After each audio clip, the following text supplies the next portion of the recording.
ఈశ్వర వాడికి తెలియలేదు అమాయకత్వం, నన్ను నిష్కారణంగా ద్వేషిస్తున్నాడు. ఈశ్వర సద్బుద్ధిని కటాక్షించి అలా ద్వేషించకుండా చూడు. అందుకే అజాతశత్రువు అన్నది ఒకడికి అన్వయం అవుతుంది కానీ అందరి వైపు నుంచి అజాతశత్రువు కాడు. ధర్మరాజు అజాతశత్రువు అని నేను అన్నాను అనుకోండి, పుట్టని శత్రువులు కలిగిన వాడు. అంటే ధర్మరాజు గారు ఎవరి యందు శత్రుభావన పొందడు. ఆయన యందు ఎవరైనా శత్రుభావన పొందితే ఆయన ఏం చేస్తాడు దానికి? అంటే ఆయన అలాని ఊరుకోడు, ఆయన భగవంతుణ్ణి ప్రార్థిస్తాడు. ఈశ్వర వారికి సద్బుద్ధిని కటాక్షించు, వారికి కూడా మంచి బుద్ధినిచ్చి నా యందు లేని దోషాన్ని ఆరోపించి శత్రుభావన పెట్టుకోకుండా పరమ మిత్రభావనతో అందరం చెయ్యి పట్టుకుని మంచి పనులు చేసేటట్టుగా మా యందు సద్బుద్ధిని కటాక్షించు, ప్రేమభావాన్ని మాలో కల్పించు, ఈ శత్రుభావములు విడనాటేటట్టుగా చెయ్యి అని ముందు ఎవడు తనయందు శత్రుభావాన్ని ప్రకటించాడో వాడు తనయందు మిత్రభావాన్ని పొందేటట్టుగా తన నడవడి మారాలని, తాను నిగ్రహింపబడాలని, అవతల వారి యందు సద్బుద్ధి కలగాలని, నేనుకి మధ్య ఉన్న భేదాన్ని నేను నువ్వు అని కాకుండా పెద్ద నేనుగా భావన చేసి ప్రార్థన చేసి చూపిస్తారు. అందుకే ఆత్మవత్ సర్వభూతేషు యపశ్యతి సపశ్యతి, అలా ఎలా చూస్తావో అలా చూడడం నేర్చుకో. అలా చూడడం నేర్చుకున్న నాడు ఎన్నడూ కూడా లోకంలో దొంగ బుద్ధి కలగదు, ఇంకొకరిది పుచ్చుకోవాలనేటటువంటి తాపత్రయం నీకు కలగదు. మీరు ఇక్కడ నన్ను ఒక మాట అడుగుతారు, నాకు బాగా తెలుసు. ఏమండి, దొంగతనం చెయ్యకూడదు అని మీరు అన్ని మాటలు చెప్తున్నారు. ఒకవేళ చేస్తే ఏమవుతుంది? అది చాలా మంచి సద్బుద్ధితో కూడినటువంటి ప్రశ్న. నేను దొంగతనం చేసి ఇంకొకరి సొత్తు నేను సంపాదిస్తే ఏమవుతున్నప్పుడు? ఇక్కడే శాస్త్రంలో ఒక అత్యంత గంభీరమైనటువంటి విషయం దాక్కునుంటుంది. శ్రద్ధ నీకు కలిగి ఉంటే నువ్వు దొంగతనం చెయ్యవు, శ్రద్ధ లేకపోతే దొంగతనం చేస్తావు. శ్రద్ధ కలిగి ఉండడం అంటే మౌలికమైనటువంటి ధర్మ సిద్ధాంతాన్ని నువ్వు అంగీకరించి ఉండాలి. ఏమిటి మౌలికమైన సిద్ధాంతం? సనాతన ధర్మంలో మౌలికమైన సిద్ధాంతం, సనాతన ధర్మమంతా దేని మీద ఆధారపడుతుంది అంటే పునర్జన్మ సిద్ధాంతం మీద ఆధారపడుతుంది. పునర్జన్మ సిద్ధాంతాన్ని నేను అంగీకరించాను అని చెప్పడమే బొట్టు పెట్టుకోవడం. బొట్టు ఎందుకు పెట్టుకుంటారంటే ప్రధానంగా నేను సనాతన ధర్మమునందు ప్రతిపాదింపబడిన పునర్జన్మ సిద్ధాంతమును అంగీకరించుచున్నాను. జీవుడు ఇవాళ ఈ శరీరంలో ఉన్నాడు, దీనికి కోటేశ్వరరావు అని ఒక పేరు. కానీ జీవుడు ఎల్లకాలం ఈ శరీరంలో ఉంటాడా? ఇంకొక 10 ఏళ్ళు ఉండొచ్చు, ఇంకో 15 ఏళ్ళు ఉండొచ్చు, మహా ఉంటే ఇంకో 20 ఏళ్ళు ఉండొచ్చు. ఆ తర్వాత ఇది విడిచిపెట్టేయాలిగా. భగవాన్ రమణులు అద్దె కొంప అంటూ ఉంటారు. అద్దె కొంపలో ఉన్నటువంటి వాడు ఎప్పుడో అప్పుడు ఇల్లు ఖాళీ చెయ్యాలిగా. అలా ఇదో అద్దె కొంప, దీన్ని ఖాళీ చేసేయాలిగా, నేను దీన్ని విడిచిపెట్టి వెళ్ళిపోవాలి. మోక్షం వచ్చేస్తుందన్నంత పేరాశ ఎలా చెప్పగలను? ఏమో, ఈ శరీరంలోంచి వెళ్ళిపోయిన తర్వాత వేరొక శరీరంలోకి ప్రవేశిస్తాను. వేరొక శరీరంలోకి ప్రవేశించిన జీవుడు వాడేగా. అప్పుడు ఆ జీవుడికి కూడా భార్యాబిడ్డలు ఉన్నారుగా, ఓ కుటుంబం ఉందిగా. అప్పుడు తాను కష్టపడి సంపాదించి తెచ్చిన దాన్ని ఇంకొకడు దొంగతనం చేసి తీసుకుపోతాడు. ఎందుకంటే ఇప్పుడు చేసిన కర్మ అప్పుడు ఫలితంగా అనుభవంలోకి రావాలి. ఎవడు చేసిన కర్మ వాడు అనుభవించకుండా తప్పదు, అనుభవించవలసిందే. అందుకే దేవీ భాగవతంలో వ్యాసుడు ఒక మాట అంటాడు, కాలోహి సతతం కర్త సతతం సుఖదుఃఖయో నరాణాం పరతంత్రాణం పుణ్యపాపానుయోగతః అన్నాడు. నరాణాం పరతంత్రాణం, నరుడు పరతంత్రుడు, ఏమీ చెయ్యలేడు. పుణ్యపాపానుయోగతః, గత జన్మలలో నువ్వేం చేశావన్న దాన్ని లెక్క పెట్టేవాడు ఒకడున్నాడు. వాడు ఇక్కడే కూర్చుని చూస్తూ ఉంటాడు. వాడు అన్ని గుప్తంగా రాస్తాడు, చిత్రంగా కూర్చొని. అందుకని చిత్రగుప్తుడంటే ఎవడో కాడు, పరమాత్మయే. ఇప్పుడు ఆయన అన్నీ వ్రాసుకుంటాడు. వ్రాసుకుని ఉత్తర జన్మని ఇచ్చినప్పుడు నువ్వు గత జన్మలలో ఏం చేశావో దానికి సుఖాన్ని దుఃఖాన్ని ఇస్తాడు.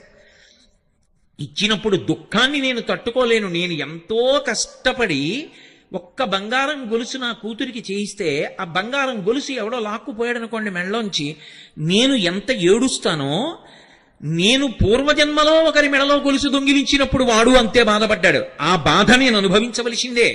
అది అనుభవించడానికి శరీరం ఇస్తాడు ఈశ్వరుడు. ఈ మాట మీరు చాలా జాగ్రత్తగా పట్టుకోవాలి. శరీరము దేని కొరకు వస్తుంది అంటే గత జన్మలలో చేసిన పాపపుణ్యములను సుఖదుఖముల రూపంలో అనుభవింప చెయ్యడానికి ఈశ్వరుడిచ్చిన ఉపకరణము. గతంలో నేను పాపం చేశాను, ఆ పాపం యొక్క ఫలితం అనుభవించాలంటే నేను ఏదో ఒక కుక్క మోకాలు మీద కొట్టాను, ఆ కుక్క మోకాలు 6 నెలలు బాధపడిందని నడవలేక, ఆ బాధ ఇప్పుడు నేను అనుభవించాలి. కాబట్టి ఈ జన్మలో నాకు మోకాలు నిప్పి రావాలి, వచ్చి 6 నెలలు వైద్యుల చుట్టూ తిరగాలి, ఆ మోకాలు నిప్పితో నేను ఎంతో బాధపడాలి. ఈశ్వరుడు చెప్పి ఫలితాన్ని ఇవ్వడు, చాటు నుండి ఇస్తాడు. చెప్పి ఇవ్వడాయనేమి, నువ్వు ఇదిగో ఈ తప్పు చేశావో కోటేశ్వరరావు అందుకు నీకు ఈ ఫలితం ఇస్తున్నానో అండవు. శరీరం లేకపోతే నేను గతంలో కుక్కని కొట్టిన పాపం ఇప్పుడు ఎలా అనుభవించను? పాపము యొక్క ఫలితాన్ని అనుభవించడానికి శరీరం కావాలి, పుణ్యం యొక్క ఫలితాన్ని అనుభవించడానికి శరీరం కావాలి. గతంలో ఏదో పుణ్యం చేశాను, ఆ పుణ్యం ఇప్పుడు సుఖరూపంలో రావాలి, ఆ సుఖరూపంలో అనుభవించాలన్నా ఈ శరీరం ఉండాలి, పాపాన్ని దుఃఖ రూపంలో అనుభవించాలన్నా ఈ శరీరం ఉండాలి. అందుకే సుఖదుఖముల రూపములో పాపపుణ్యములను అనుభవింపచేసి పాపపుణ్యములు క్షయమైపోయేటట్టుగా ఈశ్వరుడు అనుగ్రహిస్తూ ఉంటాడు. దీనికి ఆయన లెక్క పెట్టుకుంటాడు గతంలో చేసినవి. ఆయన లెక్క పెట్టుకుంటాడా అండి? ఆయన అలా చేస్తాడా అండి? ఆయనకన్నీ తెలుసా అండి? నీకే తెలిసుంటే 4 ముక్కలు ఆయనకి తెలియదని ఎలా అనుకుంటున్నావు? ఈశ్వరుడి మొదటి లక్షణం సర్వజ్ఞత్వం, అన్నీ తెలిసున్నవాడు, ఆయనకి తెలియనిదన్న మాట ఏం లేదు. అందుకంటాడు వ్యాస భగవానుడు, కాలోహి బలవాంకర్త సతతం సుఖదుఃఖయో నరాణాం పరతంత్రాణం పుణ్య పాపానుయోగత. నరుడు తప్పుకోలేడు, పరతంత్రుడు. అన్ని జీవుల చేత ఆయన అలా అనుభవింపచేస్తూ ఉంటాడు. అయినప్పుడు పునర్జన్మ సిద్ధాంతాన్ని నువ్వు అంగీకరించి ఉంటే, చేసిన కర్మ యొక్క ఫలితాన్ని నువ్వు అనుభవిస్తావన్న మాటని నువ్వు అంగీకరిస్తే నీకు శ్రద్ధ ఉన్నది అని గుర్తు. శ్రద్ధ అన్న మాటని శంకరాచార్యుల వారు వ్యాఖ్యానం చేశారు. ఆయన అంటారు, శాస్త్రస్య గురువాక్యస్య సత్యబుద్ధ్యావధారణ సా శ్రద్ధ కలితా సిద్భి యయా వస్తూపలభ్యతే. శాస్త్రము ఏం చెప్పిందో అది, గురువుగారు ఏం చెప్పారో అది, ఇవి 2 సత్యము అన్న పూనిక ఎవడు పొందుతాడో వాడు శ్రద్ధ కలిగిన వాడు. ఇప్పుడు శ్రద్ధ కలిగి ఉండడంలో లోపల ఒక పెద్ద సంక్షోభం ఉంటుంది. శ్రద్ధ కలిగి ఉండడంలో చాలా తేలికగా ఉంటాడని మీరు అనుకోవద్దు. శ్రద్ధ బాగా లోపల నిలబడాలంటే లోపల పెద్ద సంక్షోభం ఉంటుంది, తెలుసా అండి? ఎందుకనంటే ఎవడు శ్రద్ధావంతుడో వాడి శ్రద్ధ చెడగొట్టడానికి కావలసినంత ఉపదేశం శ్రద్ధ నిలబెట్టడానికి కావలసిన మాటగా లోకంలో దొరకదు. నేను మీకు ఒక్క మాట చెప్పాలంటే, రామాయణంలో సీతమ్మ పతివ్రతయై రామచంద్రమూర్తియే నా భర్త, యోమే భర్తా సమీ గురు దీనోవా రాజ్యహీనోవా యోమే భర్తా సమీ గురు తం నిత్యమనురక్తస్వీ యథారూపాం సువర్చల అంది. దీనుడైనా రాజ్యహీనుడైనా నా భర్త నాకు గురువు, ఆయనే నాకు సర్వాధికుడు తప్ప రాజ్యహీనుడని 10 మాటలు అంటావే అంది. ఒప్పుకున్నాడా రావణుడు? అయ్యో మహాపతివ్రత అలా మాట్లాడుతోందని నమస్కారం పెట్టాడా? ఇన్ని పనికిరాని మాటలు చెప్పాడు ఆవిడ శ్రద్ధ పాడు చేయడానికి. స్వధర్మో రక్షసాం భీరు సర్వధైవ రసంతేవ గమనం వా పరస్త్రీణాం హరణం సంప్రమధ్యమ ఇదం తే చారు సంజాతే యవ్వనం వ్యతివర్తతే యతతీతం పునర్నైతి శ్రోత శీఘ్రమపామివ ఏవం చైతదు కామాంతు నత్వాం ప్రక్ష్యామి మైథిలి కామం కామశరీరం మే యథా కామం ప్రవర్తితాం. అసలు విచిత్రం ఏమిటంటే, అవతల వారిలోని శ్రద్ధ పాడు చెయ్యడానికి చేసేటటువంటి ప్రసంగాలకి ఉన్నంత ఆకర్షణ శ్రద్ధ నిలబెట్టడానికి చేసే ప్రసంగంలో ఉండడం కష్టం.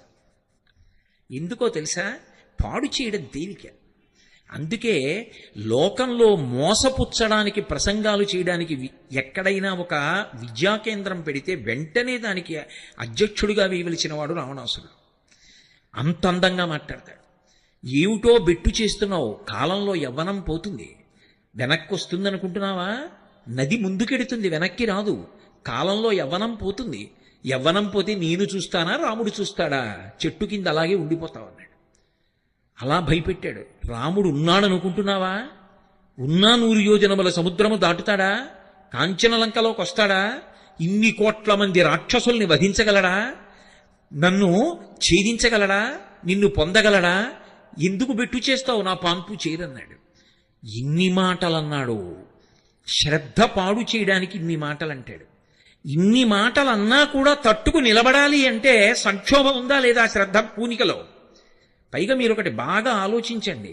శ్రద్ధ అన్న ఒక్క మాట ఎంత గొప్పదంటే, అది ప్రతి క్షణం కూడా లోపల ఒక సంక్షోభానికి గురైపోతుంటుంది. ఒక ఆయన జీతం కూడా పుచ్చుకోకుండా ఉద్యోగానికి సెలవు పెట్టేసి ఋషిప్రోక్తమైన వాంగ్మయం మీద నమ్మకంతో ఆయన దాన్ని ప్రచారం చేస్తున్నాడు అనుకోండి. ఎందుకండి ఇలాగా? మీకు ఎంత పోతోందో తెలుసా? జీతం పోతోందా? సిపిఎఫ్ పోతోందా? గవర్నమెంట్ కాంట్రిబ్యూషన్ పోతోందా? ఇంట్రెస్ట్ పోతోందా? రిటైర్ అయ్యే వాళ్ళకి ఏమొస్తుంది? ఆ తర్వాత కాలో చెయ్యో వంగితే ఎవరు చేస్తారు? మీ కొడుకు చేస్తాడు అనుకుంటున్నారా? నాన్నగారు అందరిలా ఉద్యోగం చేస్తే ఎంత డబ్బు ఉండునండి. ఎందుకంటే అది పాడి చేశారు చూసారా ఎంత అవుతోందో వైద్యానికి ఒక్క మాట అంటే ఏమైపోతారు? ఎందుకండి ఇవన్నీ మీకు? మీరేం ఉద్ధరించేస్తారనుకుంటున్నారా సమాజాన్ని అని చెప్పేవాళ్ళు వందల సంఖ్యలో ఉంటారు. ఎవరో ఒక్కడుంటాడు భుజం మీద చెయ్యేసి నిన్ను కన్న తల్లి కడుపు పండింది లేవాయ్, ఆ మార్గంలో పో, ఈశ్వరుడు ఉన్నాడు నిన్ను చూస్తాడులే అంటాడు. శ్రద్ధ నిలబెట్టేవాడు ఒక్కడుంటాడు, శ్రద్ధ పాడు చేసేవాళ్ళు వందల మంది ఉంటారు. శ్రద్ధ నిలబెట్టడానికి సంక్షోభం ఉంటుంది. నాకక్కడ ఎదురుగుండా ఓ 10 లక్షల విలువ చేసే బంగారు కంకణం దొరికిందనుకోండి, అది నేను జేబులో వేసుకోకుండా వెళ్ళిపోవాలి అంటే ఏదో నా ఉపన్యాసం చెప్పేసినంత తేలికేం కాదు. అలా వెళ్ళిపోతుంటే మెట్ట వేదాంతం అంటారు. ముందే సిద్ధాంతం వస్తుందంటే ఈశ్వరుడు నిన్ను అనుగ్రహించాలనే ఆ కంకణం అలా పెట్టాడు, తీసుకో. ఎవరు చెప్పారు దొంగతనమని? నీకు ఇవ్వాలనుకున్నాడు కాబట్టి అక్కడ నీకు కనపడేటట్టు చేశాడు. బుద్ధిహీనుడా వదిలిపెడతామే అంటుంది. అంత తేలిక అనుకోకండి. ఒకవేళ వదిలి వెళ్ళిపోయాడు అనుకోండి, తీరా ఇంటికి వెళ్ళి ఏమో వాడెవడో కాకినాడ నుంచి వచ్చి అంటున్నాడు కదా పాపం, ఎందుకని కంకణం వదిలేశాని అన్నాడు అనుకోండి. ఇలా తగలబెట్టే కదా సంసారం ఇలా చేశారు అన్నారు అనుకోండి, ఏమైపోతాడు? శ్రద్ధ అంత తేలిక కాదు సుమండి. మీకు ఇక్కడ ఎదురుగుండా కనపడుతున్న కంకణం ఎత్తుకుపోతే 10 లక్షలు వస్తుంది. కంకణం విడిచిపెట్టేస్తే ఏమొస్తుంది? ఈశ్వరానుగ్రహం వస్తుందని నేను అంటున్నాను. ఏమిటి నమ్మకం? ఏమైనా సాక్ష్యం ఉందా? శాస్త్రము సాక్ష్యం, గురువాక్యం సాక్ష్యం. శాస్త్రమునందు గురువాక్యమునందు ప్రబల విశ్వాసంతో మీకు కంటి ముందు కనబడుతున్న భోగాన్ని విడిచిపెట్టి మనసు యందు ఆ శాస్త్రమునందు నమ్మకంతో బతకగలగాలంటే ఎంత శ్రద్ధ ఉండాలి? అది గొప్ప. అది సంతరించుకోగలిగిన వాడెవడో వాడు మనుష్యుడు. వాడు మిగిలిన వాళ్లకన్నా ఎంతో పైకిక్కి నిలబడినవాడు.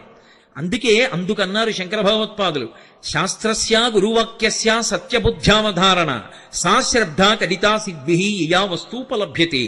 ఏ మహాపురుషుడు మాట్లాడినా శ్రద్ధ గురించి మాట్లాడతాడు. అందుకే షిరిడీ సాయిబాబా గారి సిద్ధాంతాల్లో ప్రధాన సిద్ధాంతం కూడా శ్రద్ధ. అందుకే ఆ శ్రద్ధ యందు ఊంచుకోగలిగితే, ఆ సంక్షోభాన్ని మనసులో తట్టుకోగలిగితే ఏమీ కాదు. నాకు పరమేశ్వరుడు ఉన్నాడు, ఆయన నన్ను ఆదుకుంటాడు. ఆయన అనుగ్రహం నేను పొంది ఉండగా నన్ను చెనకగలిగిన వాడెవరు? నాకేమి అటువంటి విపత్కర పరిస్థితి రాదు. నేను హాయిగా భగవంతుడి గురించి రమించి చెప్పుకుంటూ ఉండగా నా గుండె ఆగిపోతుంది. ఏ కుర్చీలో కూర్చుని ప్రవచనం చేస్తున్నానో ఆ కుర్చీలోనే నా శరీరత్యాగం చేస్తాను తప్ప నేను బెంగ పెట్టుకుని మంచం ఎక్కి పడిపోవలసిన అవసరాన్ని ఈశ్వరుడు నాకు కల్పించడు. నేను ఆయనని నమ్మి ఉండగా ఆయన నన్ను పాడు చేస్తాడా? ఒక్కనాటికి పాడు చేయడు. కాబట్టి నాకు ధర్మం ఒక్కటే కావాలి, నాకు శాస్త్రము కావాలి, నాకు గురువు గారు కావాలి, నాకు ఈశ్వరుడు కావాలి. ఇది శ్రద్ధ. దొంగతనాన్ని గెలవడానికి కావలసినది ఏది అంటే శ్రద్ధ కావాలి.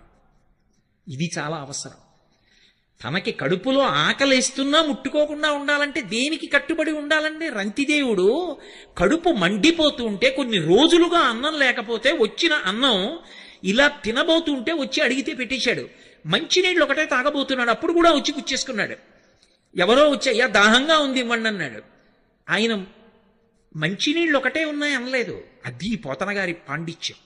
అన్నము లేదు, కొన్ని మధురాంబువులున్నవి త్రావుమన్నా అన్నాడు. అయ్యయ్యో, ఇంత దాహమేస్తోందంటే, ప్రాణాలు గతులు తప్పిపోతున్నాయంటే అన్నం తినెన్నాళ్ళయిందో నువ్వు. ఆయన రంతిదేవుడు తిని చాలా రోజులైంది. అన్నం తిని ఎన్నాళ్ళైందో తిందామంటే ఎవడో వచ్చాడు పెట్టేశాను, నీళ్ళు కూడా తాగనివ్వమా అనలేదు ఆయన. అన్నము లేదు, నీకు అన్నం పెట్టడానికి అన్నం లేదయ్యా, కొన్ని మధురాంబువులున్నవి, తీయటి నీళ్లున్నాయి, త్రావుమన్నా తాగవయ్యా. సకల శరీరధారులకు మేలునరించిన శరీరం ఉన్న వాళ్ళకు ఉపకారం చేస్తే ఇంకా అంతకన్నా కావలసింది ఏముందయ్యా ఈ శరీరానికి, తాగేయి అన్నాడు. అప్పుడు దేవతలందరూ వచ్చి నిలబడ్డారు. ఏమి శ్రద్ధయ్య అనేది, ఏమి అద్భుతం! ఎంత నమ్మకం శాస్త్రం మీద, ఎంత నమ్మకం గురువు మీద. రా, నిన్ను అనుగ్రహిస్తున్నాం అన్నారు. ఇది సనాతన ధర్మం అంటే. దొంగతనాలు అరికట్టండి అంటే మీరు కర్రలతో మోది ఎక్కడ ఆపగలరు? శ్రద్ధ చేత ఆపగలరు.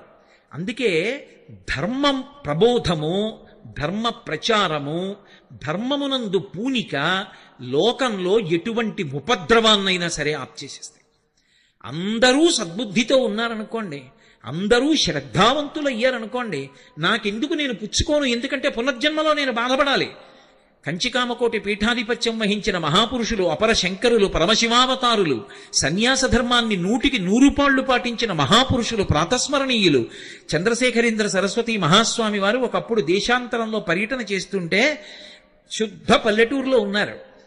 ఆయన పల్లెటూరులో ఒక పాకలో కూర్చుని అనుష్ఠానం చేసుకుంటూ విదేశాల నుంచి వచ్చినటువంటి ఒక వనిత వచ్చి గడపకి అవతల వైపు నిలబడి ఆవిడ ఒక ప్రశ్న వేసింది. ఆవిడంది, పునర్జన్మ సిద్ధాంతము సత్యము అని మీరు నిరూపించగలరా అంది. ఆయన నవ్వి ఏమీ మాట్లాడలేదు. ఆవిడ అలాగే నిలబడింది. ఒక అరగంట పోయిన తర్వాత ఒక అంతేవాసిని పిలిచారు. ఇక్కడికి దగ్గరలో ఒక ప్రసూతి కేంద్రం ఉంది, ఈవిడిని ఇవాళ అంతా వెళ్ళక్కడ కూర్చోమ్మనండి, రేపు ఉదయం 10 గంటలకి నా దగ్గరికి రమ్మనండి, ఎక్కడెక్కడ ఎవరికి ఏ పిల్లలు పుట్టారో వ్రాసుకుని రమ్మనండి అన్నారు. ఆవిడికి అర్థం కాలే నేను అడిగిన ప్రశ్న ఏమిటి, ప్రసూతి కేంద్రం ఏమిటి అని. ఆవిడ వెళ్ళి కూర్చుంది. మర్నాడు 10 గంటలకు వచ్చింది. ఏమైందో చెప్పమను అన్నారు. ఆ హాస్పిటల్లో ఉన్నవి 10 గదులు, అందులో 4 మంచి శీతల గదులు అంటే ఏసీ రూమ్స్, 6 సామాన్యమైన గదులు. నిన్నను 10 గదుల్లోకి 10 మంది ప్రసవ వేదన పొందుతున్నటువంటి ఆ స్త్రీలను తీసుకొచ్చారు. అందులో మహదైశ్వర్యవంతులైనటువంటి వాళ్ళు 2, వాళ్ళకి కొడుకులు పుట్టారు. మంచి అధికారంలో ఉన్న వాళ్ళు 2, వాళ్ళకి 2 కొడుకులు పుట్టారు. పుడుతూనే వాళ్ళు రోహిణీ కార్తెలో ఏసీ రూమ్స్లో ఉన్నారు. మిగిలిన 6 గదుల్లో 3 గదుల్లో ఉన్న వాళ్ళు మధ్యతరగతి కుటుంబీకులు. మిగిలిన 3 గదుల్లో అమ్మో ఇంకో సంతానం కలిగింది ఎలా పోషించాలని బాధపడుతున్నటువంటి వాళ్ళకి పుట్టినటువంటి బిడ్డలు. ఇంకొక ఆవిడికి గదిలోకి వెళ్ళడానికి గదికి కూడా సొమ్ము చెల్లించలేనిది పరమ నిర్భాగ్యురాలు. ఆవిడ్ని తీసుకొచ్చి అక్కడే గది లేదు కాబట్టి చాప మీద పడుకోబెట్టి పురుడు పోశారు. ఆవిడికి పథ్యం పెట్టడానికి ఏమీ లేదు. ఆ చుట్టుపక్కల ఉన్న వాళ్లే డబ్బులు వేసుకుని తీసుకొచ్చి ఏదో రొట్టె ముక్కలవి కొనిపెట్టారు. ఇది జరిగింది అని ఆవిడని వెంటనే అంది, నాకు అర్థమైంది, పునర్జన్మ సిద్ధాంతం సత్యం, మీరిక చెప్పక్కర్లేదని వెళ్ళిపోయారు. ఆ శిశువు కోరి కోరి పుట్టాడా కోటీశ్వరుడికి కొడుకుగా? వాడి కోరిక ఏమైనా ఉందా? వాడికి అధికారం ఉందా నేను ఇక్కడ పుడతాను ఈ ఏసీ రూమ్లో అని? ఏదో ఉంది. కోటీశ్వరుడికి కొడుకు, ఏదో ఉంది అధికారికి కొడుకు, ఏదో గత జన్మ పాపం ఉంది, అనుభవించి పోగొట్టేసుకుంటాడు. పోగొట్టుకుని వాడెంత గొప్పవాడవ్వాలో. వాడు సామాన్యుడిగా పుట్టాడు. పుట్టడంలో పునర్జన్మ సిద్ధాంతం స్పష్టంగా కనపడుతోంది, నాకు అర్థమైంది అని ఆవిడ 2 చేతులెత్తి నమస్కారం చేసి వెళ్ళిపోయింది. ఇది యథార్థంగా జరిగిన సంఘటన. పునర్జన్మ సిద్ధాంతము సనాతన ధర్మమునకు ప్రాణము. శ్రద్ధ అనేటటువంటి 2 అక్షరాలు సనాతన ధర్మానికంతటికీ కూడా పట్టాభిషేకం చేస్తాయి. అసలు ఇన్ని ప్రవచనాలు చేయడం దేనికోసం, ఇన్ని గ్రంథాలు చదువుకోవడం దేనికోసం, భగవంతుడు ఉన్నాడు అని నమ్మడం దేనికోసం అంటే ఆ శ్రద్ధ అన్న మాట కోసం. ఈ శ్రద్ధ దేనికి పోతుంది లోకంలో అంటే ఒడుదుడుకుల యందు పోతుంది. కలిసి వచ్చినప్పుడు శ్రద్ధ పోదు. ఎందుకనంటే ఓ మాట అంటే పోతుంది, అంతా భగవంతుడు అనుగ్రహం అండి, ఏదో పైకొచ్చాను. కష్టం వచ్చిందనుకోండి, ఈశ్వరానుగ్రహం అండి, ఇంత కష్టం వచ్చింది అంటాడా? ఏమిటో ఇన్ని పూజలు చేశాను ఎందుకు వచ్చింది? మొదట ఎవరిని వదిలేస్తాడంటే భగవంతుడిని వదిలేస్తాడు. కానీ కష్టం వచ్చినప్పుడు కూడా ఇది ఈశ్వరానుగ్రహం. గత జన్మలో ఏదో పాపం చేయకపోతే ఎందుకు వస్తుందండి కష్టం? నేను అనుభవించడానికి వీలుగా కష్టాన్ని ఇచ్చి తీసేశాడే మహానుభావుడు, ఆయనకో నమస్కారం. అన్నవాడు ఉంటాడే వాడు నిజమైన భక్తుడు. అది శ్రద్ధ, పండుతున్న శ్రద్ధ. అందుకే దూర్జట్ అంటాడు, లోకుల్లంగని మెచ్చని అలుగని లోలోన నిందించని చీకాకున్బడని మహత్వడనని జేలొగ్గని మూకీభావమునం తిట్టని త్రోయని నీ కారుణ్యము కలిగి ఉండినను అంతే చాలునో శంకర. ఒకనాడు లోకులు నన్ను గని పొగుడుతారు, ఒకనాడు నన్ను ద్వేషిస్తారు, ఒకనాడు పూలదండలేస్తాడు, ఒకనాడు రాయి పెట్టి కొడతాడు, ఒకనాడు ఆయనంత గొప్పవాడు ఎక్కడున్నాడంటాడు, ఒకనాడు ఆయనంత దుర్మార్గుడు ఎక్కడున్నాడండి అంటారు. ఎవరు ఏమనని, నేను మాత్రం అలా ఎవరినీ బాధ పెట్టాలని కాదు, నేను నీ గురించి చెప్పుకుంటూ వెళ్ళిపోవాలి, అవి అన్నీ నాకు భూషణములు అనుకోవాలి. అది భక్తుడికి ఉండాలి, అదే భగవంతుడికి ఉంటుంది లక్షణం. అందుకే రావణాసురుడు శివుణ్ణి స్తోత్రం చేస్తూ సుహృద్విపక్షపక్షయో తృణారవింద చక్షుషో ప్రజామహీ మహేంద్రయో సమప్రవర్తయన్మన కదా సదాశివం భజే అంటాడు. ద్వంద్వాతీతుడు పరమేశ్వరుడు. భక్తుడు కూడా ఆయన పాదాలు పట్టుకుని ఆ ద్వంద్వాతీత స్థితే పొందాలి. అందుకే భగవద్గీతలో గీతాచార్యుడి తుల్య నిందా స్తుతిర్మౌని సంతుష్టో ఏనకేనచిత్ అనికేత స్థిరమతి భక్తిమాన్మే ప్రియో నరః అంటాడు. ఎవరు ఆ ద్వంద్వములను దాటగలుగుతాడో వాడు శ్రద్ధయందు పండినవాడు. అసలు మనుష్య జీవితానికి ఉండవలసిన ప్రథమ లక్షణం ఇది అంటే ఆ శ్రద్ధ. శ్రద్ధ అన్నది ఒకటి ఏర్పడింది అనుకోండి, ఉత్తర క్షణంలో దుర్గుణములు లోపలికి రాకుండా మీరు కంచె వేసేసినట్టే. ఇప్పుడు రామకృష్ణ పరమహంస ఒక మాట అంటారు, పనసపండు కొయ్యండి పనస తొనలు తీయండి అంటే చేతికంతటికి పాలు జిగురు అంటుకుంటే ఆ తర్వాత మీరు ఎన్ని నీళ్లు పెట్టి కడుక్కున్నా అది వదలదు. కానీ ముందు నూనె చేతికి రాసుకుని పనసపండు ఒలిచినటువంటి వాడికి తొనలు దొరుకుతాయి తప్ప పాలు చేతికి అంటుకోవు. శ్రద్ధ అన్నది అలవాటు చేసుకుని జీవితంలో ప్రవర్తించినటువంటి వాడిని దుర్గుణములు చెనకలేవు, అసలు చేరలేవు. అగ్నిహోత్రానికి చెదెక్కడ పడుతుందండి? శాస్త్రమునందు గురువాక్యమునందు విశ్వాసము ఎవడికి ఉన్నదో వాడు శ్రద్ధావంతుడు. ఒకసారి ఆ శ్రద్ధ ఏర్పడిందా ఇక వాడి దగ్గరికి దుర్గుణములు రాలేవు. అందుకే భారతీయతలో ఉన్నటువంటి గొప్పతనం ఎక్కడుంది అంటే ఏదైనా సరే పరమాత్మకి నివేదన చేసి పుచ్చుకుంటారు. నిన్న మీతో నేను శౌచము అని చెప్పానే, లోపలికి వెళ్ళినటువంటి అన్నంలో 6వ వంతు మనసుగా మారుతుంది, సూక్ష్మధాతువుగా. అందుకే అన్నం తినేటప్పుడు కూడా దానికి అంత శౌచ్యం ఇచ్చి తీసుకుంటారు, ఎందుకంటే శ్రద్ధ పాడైపోకూడదు తిన్న అన్నం వల్ల.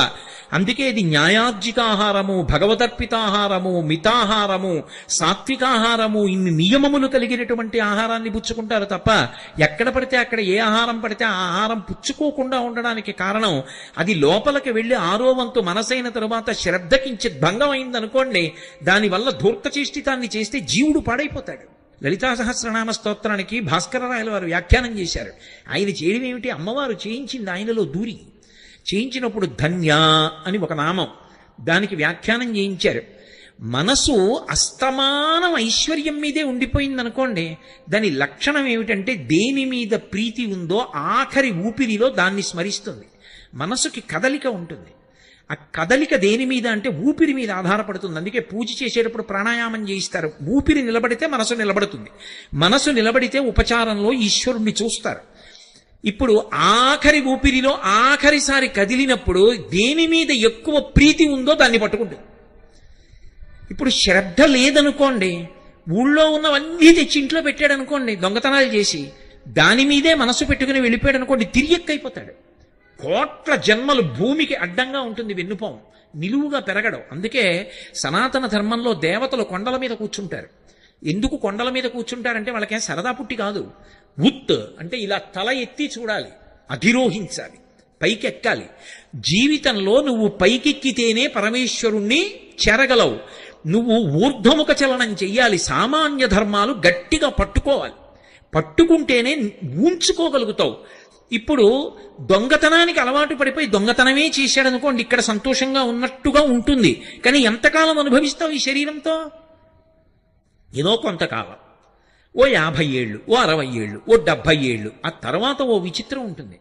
ఇది భోగాన్ని అంగీకరించదు, అదో విచిత్రం. మోహముద్గరంలో భజగోవింద స్తోత్రంలో శంకర భగవత్పాదులు అంటారు, వయసి గతే కక్కామ వికార శుష్కే నీరే కక్కాసార క్షీణే విత్తే కప్పరివారో జ్ఞాతే తత్వే కస్సంసార. ఇది విరక్తి చెంది ఇది నేను పుచ్చుకోననేంత వరకు నీ అంత నువ్వు పుచ్చుకోవడం మానకపోతే పాడైపోయావని గుర్తు. వయసి గతే కక్కామ వికార, వయసు అయిపోతోందనుకోండి కామవికారం పోతుంది.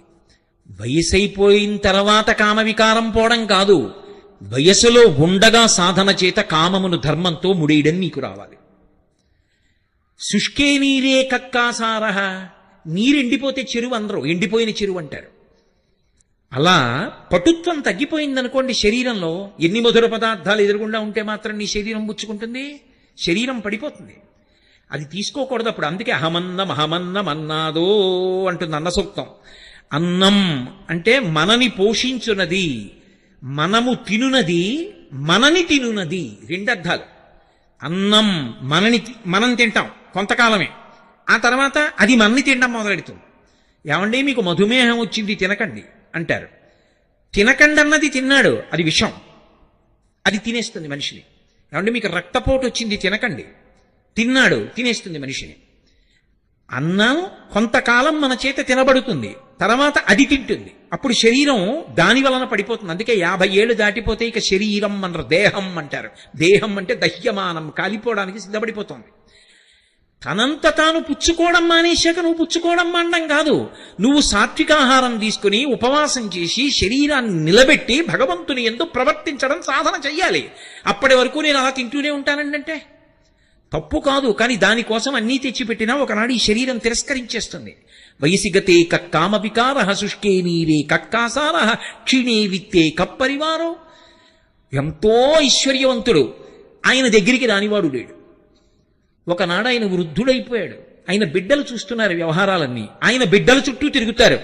ఇన్నాళ్ళు ఈయన చుట్టూ తిరిగినవాడు ఎలా ఉన్నారండి, నాన్నగారు ఒక్కసారి నమస్కారం చేసి వెళ్తానని కూడా లోపలికి రాడు.